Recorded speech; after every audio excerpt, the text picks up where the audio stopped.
বিশ্ব নবীজি যখন কোরআনের দাওয়াত দিতে যেখানে যাইতেন, এই আবু লাহাব পেছনে পেছনে যাইতো, পেছনে পেছনে যাইতো আবু লাহাব। জামার পরে পাথর তুলে নিতেন হাতে, এই পাথর দিয়া বিশ্ব নবীজি যখন কোরআনের দাওয়াত যখন সাধারণ মানুষের কাছে দিতেন, সাধারণ মানুষের কাছে যখন দিতেন, পেছন থেকে আবু লাহাব পাথর তুলে নিয়ে বিশ্ব নবীজির পায়ের দিকে নিক্ষেপ করতেন। আর পায়ের মধ্যে, বিশ্ব নবীজির পায়ের মধ্যে যখন পাথর লাগতো, পাথরের আঘাতে পা ফেটে যেত, রক্ত টপ টপ করে রক্ত জমিনে পড়ে যেত। এত কষ্ট দিয়েছে আবু লাহাবকে, আবু লাহাব বিশ্ব নবীজিকে এরকম করে অনেক কষ্ট দিয়েছে, রক্ত প্রবাহিত হয়েছে। বিশ্ব নবীজি যেখানে যাইতেন সেইখানেই বিশ্ব নবীজির পায়ের মধ্যে পাথর নিক্ষেপ করতেন। লোকজনেরা জিজ্ঞেস করতে, এটা কে? বলছে এ হচ্ছে মুহাম্মাদের চাচা। এখন দেখেন বিশ্ব নবীজি যখন দাওয়াত দিচ্ছেন, যেখানেই দাওয়াত দিতেন সেইখানেই পাথর নিক্ষেপ করতেন। বিশ্ব নবীজির শরীর থেকে ফিনকি দিয়ে দরদর করে টপ টপ করে জমিনে রক্ত প্রবাহিত হয়েছে। আচ্ছা বলুন তো, বিশ্ব নবীজি ভালো মানুষ ছিলেন না খারাপ মানুষ ছিলেন? একটু আওয়াজ দিয়ে বলেন, খারাপ মানুষ ছিলেন না ভালো মানুষ ছিলেন? তার চাইতে পৃথিবীতে এত ভালো মানুষ আর কেউ ছিলেন না। কথা বলেন ঠিক না বা ঠিক? এত ভালো মানুষ ছিলেন। কি অপরাধ তার ছিল? অপরাধ কি ছিল? পাথর কেন খাইলেন তিনি? পাথরের আঘাত কেন খাইলেন? পাথরের আঘাত খাওয়ার পেছনে একটাই কারণ, সেটা হচ্ছে আল্লাহ রব্বুল আলামিনের মহাবিশ্বয় মহাগ্রন্থ আল কোরআনের দাওয়াত দেওয়ার কারণে। কথা বলেন ঠিক না বা ঠিক?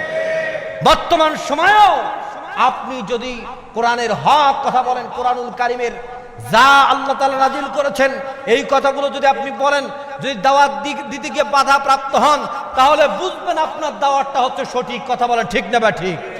আর যদি দাওয়াতে আপনার বাধা না আসে, তাহলে বুঝবেন এই দাওয়াতটা সঠিক হচ্ছে না। এত সহজ। রাসূলের চাইতে এত ভালো মানুষ আপনি হয়ে গেলেন যে দাওয়াত দিলে আপনাকে কেউ কিছু বলবে না।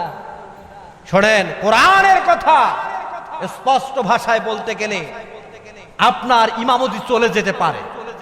চলে যাবে কি যাবে না? আপনাকে অ্যাটাক করতে পারে, অ্যাটাক করতে পারে। বিভিন্ন মাহফিল আপনারা দেখেন, বিভিন্ন মাহফিলে বক্তাদেরকে অ্যাটাক পর্যন্ত করেছে। বুঝতে হবে ওই বক্তার আলোচনা রাইট। কথা বলেন ঠিক না বা ঠিক? ও মুসলমান, এরকম করে শুধু তাই নয়, আবু লাহাবের স্ত্রী, আবু লাহাবের স্ত্রীর নাম হচ্ছে উম্মে জামিল।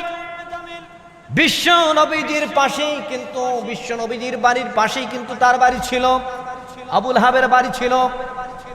বিশ্ব নবীজির ঘরের সামনে, দরজার সামনে কাটা বিছায় রাখতো তার স্ত্রী উম্মে জামিল। আবু লাহাবের স্ত্রী উম্মে জামিল কাটা বিছায় রাখতো।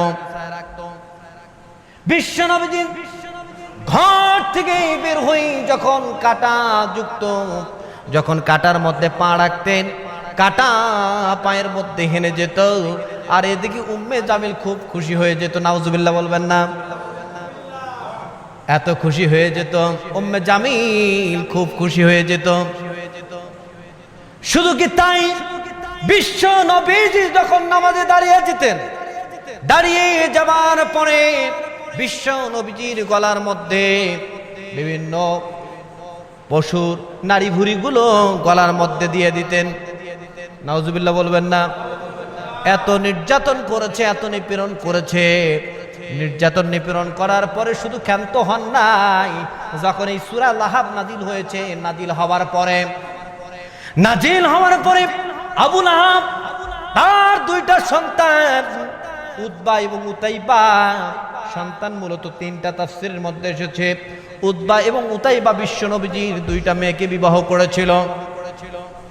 আবু লাহাব বললেন, এ উতবা, এ উতাইবা, তোমরা দুজন মুহাম্মদের মেয়েকে তালাক দাও। যদি তালাক না দাও তাহলে আমি তোমাদেরকে ত্যায্য করে দিব, তোমাদের সঙ্গে আমি কোনো সম্পর্ক রাখবো না, কোনো সম্পর্ক রাখবো না, তালাক দাও। এবার উতবা এবং উতাইবা বিশ্ব নবীজির মেয়েকে তালাক দিয়ে দিলেন। বলেন নাউজুবিল্লাহ, জোরে নাউজুবিল্লাহ বলবেন না। এবার তালাক দিয়ে দিলেন। উতাইবা ছিল একটু ঘারুয়া টাইপের, এর মধ্যে কোনো মানবিকতা ছিল না।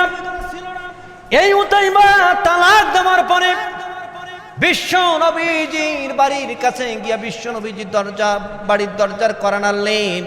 বিশ্ব নবীজি ঘর থেকে বেরিয়ে আসলেন। বিশ্ব নবীজিকে অকথ্য ভাষায় গালমন্দ করলেন।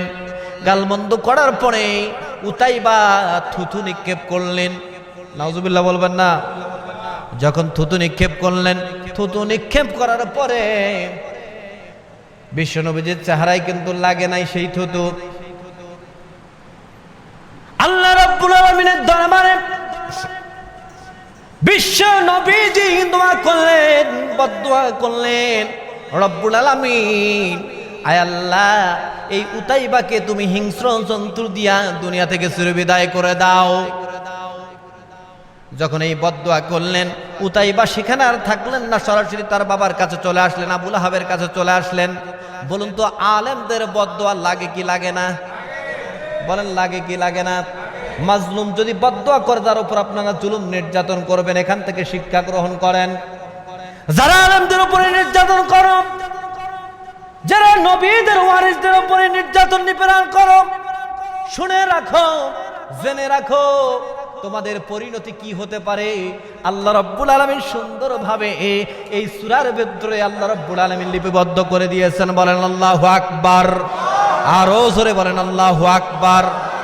ও মুসলমানেরা, এবার যখন উতাইবার ব্যাপারে আল্লাহ রাসূল যখন বদদোয়া করলেন, আল্লাহ রাব্বুল আলামিন সাথে সাথেই বিশ্ব নবীজির বদদোয়া কবুল করে নিলেন। বলেন সুবহানাল্লাহ।